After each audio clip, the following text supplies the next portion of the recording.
President Zelensky has this weekend rejected a bid by the United States for access to $500 billion of mineral resources in return for further military support or security guarantees.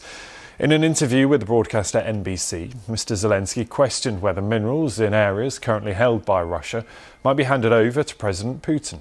Well, Ukraine holds huge deposits of critical elements and minerals, everything from lithium to titanium.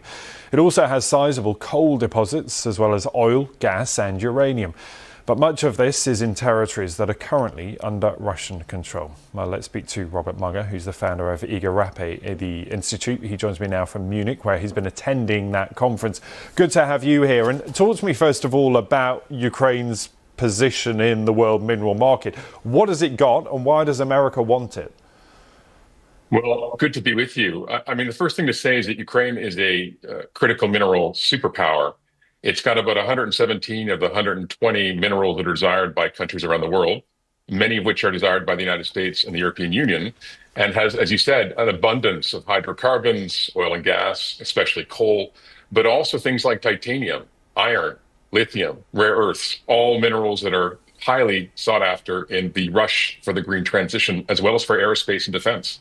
Yeah, and they're so crucial in that green transition, of course, particularly for their role in batteries. And we know that that is at the centre of that big row between the US and China. And so Ukraine probably finds itself caught between the two in terms of who has access to it, because if you have access, you have power.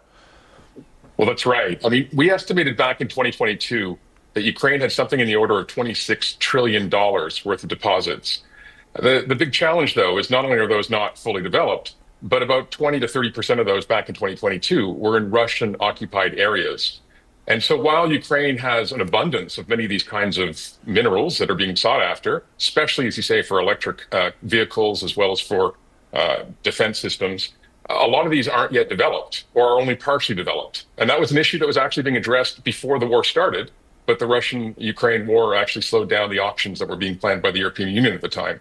And so is it your assessment here that these minerals are being used as a bargaining chip in terms of whether the US will support either militarily or in terms of security guarantees? They're saying, look, give us access to these minerals, then you get our support, and without it, we won't. I mean, is that what it looks like right now? I would say this is a bit of a long shot for Ukraine. I mean, I think, first of all, there's definitely interest globally and has been interest in a variety of minerals in Ukraine for years.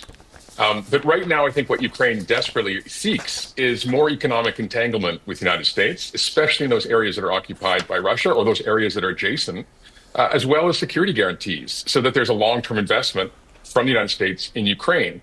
But it's going to take hundreds of billions of dollars of investment to really build an industry that's going to be one that the U.S. wants to preserve and protect. So I think Ukraine is really pushing hard right now with the United States to try to come up with some kind of arrangement that provides a satisfactory solution both for its domestic constituencies, but also security guarantees in the eventual ceasefire and peace deal that we're all hoping will be achieved at some point in the coming months or years. Robert, it's good to talk to you. Thank you. We will talk about this again, I'm sure. But Robert Mugger there, thank you.